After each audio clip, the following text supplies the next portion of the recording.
자, 보죠. 자, 경우의 수의 발달 과정을 다시 보자고요. 야, 있잖아요. 소크라테스 시대에도 사실은 경우의 수가 있었죠. 우리가 경우의 수의 최우선은요, 언제부터냐면, 잘 봐요. 쌤도 똑같이 문제를 풀어요. 그러니까 문제가 좀 길어진다 싶으면 쌤도 몇 개를 써봅니다. 실제로 니네도 똑같이 해야겠죠. 내가 고3 애들한테 수업할 때, 그쵸? 내가 어떻게 모든 걸 다 기억합니까? 그럼 처음에는 어떻게 해요? 수용도를 몇 개? 그립니다. 절대적이죠. 왜냐하면 이게 쭉 연산되는 연결된 게 있는가 하면 이 병렬적으로 계산해야 되는 것들도 있죠. 그걸 구분하려고 나는 먼저 수용도를 그립니다. 잘 모르겠습니다. 몇 개 써보죠. 그러다가 오호, 몇 개가 보여. 그러면 규칙성을 찾아보겠죠. 오케이? 야, 이 새끼는 곱하면 되겠네. 왜 곱하죠? 가지치기가 펴지면 곱해지는 거죠. 대박. 그러다가 보면 몇몇 것들은 공식화가 됩니다. 몇몇 것들은 공식화가 돼요. 그것들 중에 몇 곱하기 몇 곱하기 몇, 합의 법칙, 곱의 법칙. 근데 내가 단 한 번도 합의 법칙이네 곱의 법칙이네 설명한 적이 없습니다. 왜요? 이딴 얘기를 기억하면 그 단어가 말하는 의미에 휩싸여서 이거 언제 더해야 될지 언제 곱해야 될지를 파악을 못하니까요. 그리고 더 일정한 형태의 순열이 생겨요. 순열은 뭐죠? 서로 다른 N개 중에 꼭 서로 달라야만 합니다. 같은 게 있으면 안 돼요. 서로 다른 R개를 뽑아서 쭉 일렬로 세우는 게 순열이고요. 오케이? 그리고 우리가 배웠던 조합이라는 건 서로 다른 R개죠. 서로 다른 N개죠. 서로 다른 R개를 뽑아 놓기만 하는 겁니다. 자, 보죠. 이 순열이라는 걸 공부할 때도 마찬가지였었어요. 내가 대표적인 예를 든 게 뭐였죠? 5명 중, 오케이? 뭐 3명을 뽑아서 일렬로 배열하는 건데요. 얘는요, 앞에 뽑힌 새끼가 반장, 부반장, 총무부장 이렇게 잡아놨었죠. 이 순열의 포커스는요, 자리마다 의미가 있을 때, 오케이? 순열로 뽑는 거고요. 내가 이래서 이걸 활용하는 문제들에 대해서 여러 가지 얘기를 했었죠. 숫자 배열도 있고, 그쵸? 이런 몇몇 개의 특별하게 의미를 다르게 돌려봐야 하는 애들도 있었고요. 오케이? 조합은요. 얘는요, 자리마다 뽑는 의미, 자리마다 의미가 있는 게 아니고요. 어떤 덩어리로 뽑혔느냐. 제가 중요한 겁니다. 제일 중요한 건요. 얘는요, 순서가 중요하죠. 얘는요, 이미 순서가 고정된 상태로 뽑히는 거예요. 이게 무슨 말이냐? 잘 봐봐요. 쌤 얘기 잘 들어봐봐. 조합에서의 의미는 당연히 뭐 악수하는 것도 되게 중요하고요. 그런 우리가 과제로 나갔던 그 부분들에 대한 내용도 중요한데요. 제일 중요한 부분은 얘입니다. 어떤 부분이 제일 중요하냐면 잘 봐요. A, B, C 3명이 있다고 치죠. 근데 1, 2, 3, 4, 5 중에 3개를 뽑을 건데요. 그 3개를 뽑아서 얘들한테 줄 거예요. C가 제일 큰 숫자가 되는 경우와 크기 순서가 이렇게 되는 경우와 크기 순서가 이렇게 되는 경우가 있겠죠. 뽑히는 숫자예요. 됐어요? 내 얘기 잘 들어봐봐. 여기서 5개 중에 몇 개를 뽑기만 하면 3개를 뽑기만 하면 예를 들어서 1, 3, 4를 뽑았다고 치죠. 이거 순서 바뀌어요? 안 바뀌어요? 조합 자체의 순서는 안 바뀌죠. 그럼 이미 제일 큰 놈은 누구한테 가는 거예요? 그 다음 이렇게 고정이 되는 거예요. 얘를요 이런 관점으로 바라볼 수 있고요. 얘를요 이런 관점으로도 바라볼 수 있습니다. 됐나요? C가 제일 큰 수를 구하여라도 순서가 이렇게 된 놈을 구하여라도 5시 3이고요. 순서가 이렇게 된 놈을 구하여라도 5시 3이에요. 순서 자체가 고정이 되어 있는 상태로 뽑히는 케이스가 조합입니다. 이런 의미적인 부분도 되게 중요하고요. 오케이? 자, 10개의 팀이 서로 싸우는 경우도 어떻게 해요? 10개의 팀이 서로 한 번씩 경기하는 경우도 뭐였어요? 10시 2죠. 10개의 팀이 한 번씩 서로 경기하는 경우도 10시 2고요. 10개의 부부가 서로 10명의 사람이 서로 악수하는 방법도 뭐예요? 10시 2입니다. 봐요. 이번 기말고사의 경우의 수의 핵심은 오케이? 아니죠. 경우의 수가 왜 1학년 1학기로 들어갔는지를 생각을 해보면 결국엔 인공지능 때문이겠죠. 내가 말했나요? 우리가 인공지능 수학이 있어서 그 인공지능 수학 때문에 얘를 지금 미친듯이 필사적으로 배우는 겁니다. 그것도 1학기예요. 원래 얘요. 무조건 2학기에 나왔었어요. 그것도 기말에 나왔습니다. 마지막에 배웠는데 얘를 1학기 때 꽂아놓는 이유가 뭐겠냐고요. 인공지능 수학 때문이죠. 잘 봐요. 컴퓨터는 0하고 1로만 숫자가 이루어지는데 컴퓨터는 0하고 1로만 숫자가 주어지는데 우리가 실생활에서 컴퓨터를 이용해서 프로그램을 짤 때 활용해야 되는 건 0하고 1이 아니죠. 맞죠? 그러면 현실 세계에 있는 놈을 어떻게 0과 1로 추상화로 바꿔나가느냐 그 관점이 언제는 조합을 써서 얘를 표현을 하는 것이 좋고 언제는 순열을 써서 표현을 하게 되는 거냐라는 걸로 넘어갑니다. 인공지능 수학이라는 걸 배우는 그 즉시 여기 인공지능 수학 선택한 친구 있나요? 없나요? 아직 선택 안 했어요 교과 과목? 오케이. 우리 학원은 인공지능 수학 수업합니다. 오케이? 그 인공지능 수학이라는 걸 선택하는 그 즉시 이런 게 왜 중요한지를 알게 될 거예요. 지금 다시요. 어떠한 실생활 문제가 주어졌을 때 그걸 순열로 표현하게 될지 조합으로 표현하게 될지에 대한 분류를 해내시는 게 제일 중요한 포커스예요. 학교 선생님이 연수 다녀오시면서 그쵸? 교육과정 바뀌니까 연수를 다녀오거든요. 그 연수 다녀오시면서 뭐 했겠습니까? 뭐가 가리키라고 안 배웠을까요? 그러니까 교육과정상이 이게 중요해서 얘를 땡겨놨는데 이거 안 가리키면 오케이? 말이 되겠니? 자 계속 가죠. 그러면 7, 8, 1에 1, 2를 보도록 하겠습니다. 지금 조합이라는 것 자체를 지금 포커스가 뭐죠? 실생활에 있는 걸 어떻게 이런 숫자의 계산으로 풀어낼 거냐. 7, 8, 1에 1번부터 가죠. 보죠. 자, 1부터 10까지의 자연수 중에서 몇 개를 쳐 뽑는다고요? 4개를 뽑는 상황이래요. 5의 배수는 모두 포함하고 3의 배수는 하나도 안 포함한답니다. 그러면 1부터 10까지에서 누구는 반드시 포함해요? 5와 10은 모두 포함하고 3의 배수는 다 빼는 거죠. 그러면 1, 2, 4, 7, 8 중에 몇 개를 더 고르면 돼요? 2개를 더 고르면 되죠. 됐나요? 잘 봐봐요. 그래서 우리는 정답을 이렇게 쓸 거예요. 뽑는 경우니까요. 배열한 거 아니죠. 여기까지 이해합니까? 자, 왜 5C2라는 결론을 내리게 되는지 그 과정을 잘 보시라고요. 이게 이번 시험의 포커스일 거라고요. 자, 여기서 문제 더 추가해 볼게요. 들어보세요. 자, 여기 뽑는 경우였죠.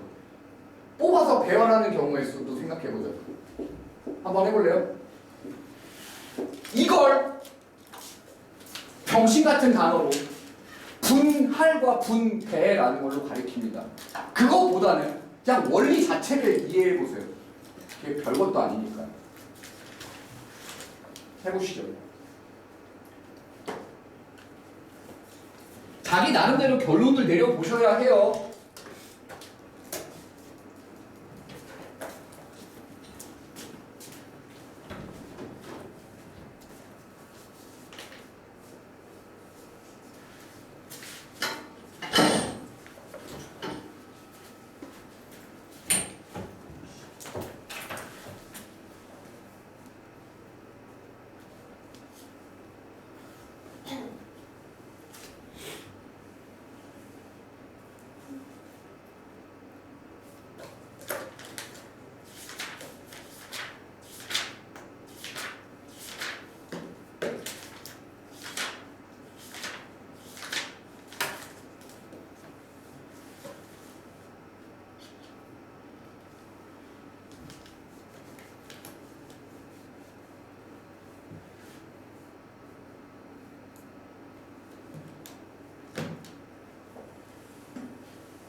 과학 선생님 학원에 과학 선생님 불러야겠다. 네? 개빡치. 과학 선생님 불러야겠어. 자, 가죠. 얘 볼게요. 얘가요 뽑아서 배열이죠. 그러면 우리는 어찌됐든 몇 개를 만들어내야 돼요? 4개를 만들어내야 됩니다. 그 4개가 누군지 모를 거. 하지만 확실하게 아는 친구는 누구겠어요? 5하고 10인 겁니다. 총 몇 개의 숫자가 만들어져요? 여기까지 하면 5씩 2가 되죠. 그럼 그 넷을 뭐 하면 돼요? 일렬로 세우면 답이에요. 어때요? 우리 4명이 있을 때 4명을 일렬로 세우는 방법은 뭐였어요? 4팩인 건 알았잖아요. 그러니까 이런 식으로 조건에 맞는 사람들을 뽑아 놓고 잘 봐요. 뽑는 것 자체가 뭐가 되는 거죠? 뽑는 것 자체가 그냥 순서 없이 뽑는 거죠. 그 순서를 만들어내는 방법은요. 이렇게 4팩 곱하면 되는 거거든요. 그쵸? 별거 없죠? 여기서 냈다. 2개가 있어요. 나머지 2개가 더 뽑힐 거예요. 여기서 OP를 쓰는 그 순간이 조진 겁니다. 왜냐면 5명 중에 2명을 뽑는 건 좋아요. 근데 그 2명이 내 자리 중 너가 안 준다고 하는데 너 줘라. 율천아. 신문 들었어요. 아니야. 내가 계속 쳐다봐 줄게 이제. 너가 알아야 될 것 같아. 저번에 진짜 안 들었어요. 그러니까 알겠어. 내가 이제 계속 해줄게. 알겠지? 너 줄 때마다 해줄게. 얼마나 되는지 봐봐봐. 알겠지? 자, 이 4명의 자리 중 5개 중에, 그러니까 지금 5개 중에 2개를 뽑았죠. 2개를 뽑아서 배열하는 건 좋아요. 어느 자리로? 그걸 몰라요. 그래서 OP라고 쓰는 순간 조지는 겁니다. 됐습니까? 여기까지 이해했나요? 네. 그냥 3의 배수를 제외하고 다 배열한 다음에 5랑 10 안 들어가는 수 빼는 것도 괜찮아요. 그게 너무 많지 않겠어요? 5랑 10이 안 들어간 건데 5만 들어가고 10이 안 들어가고 5가 안 들어가고 10이 들어간 경우도 다 빼야 돼요. 오케이? 됐나요? 7, 8, 1 됐죠? 이 상황 이해했죠? 7, 8, 2, 7, 8, 1에 2번 갑니다. 볼게요. 자, 9명의 학생 중에 몇 명의 대표를 선출한대요? 4명을 선출하는 거예요. 오케이? 그래서 B씨는 선출 안 하고요. 이거 말 이해했죠? 그러면 이미 누구는 뽑혀 있는 상태예요? A는 뽑혀 있는 상태고 B씨는 빠져 있는 상태고 나머지가 총 몇 개죠? 6개죠. 6명 중 몇 명을 더 뽑으면 돼요? 3명을 더 뽑으면 되는 겁니다. 이거겠죠. 그쵸? 이거 말 이해합니까? 오케이. 자, 다음 7, 8, 2 갑니다. 잘 봐요.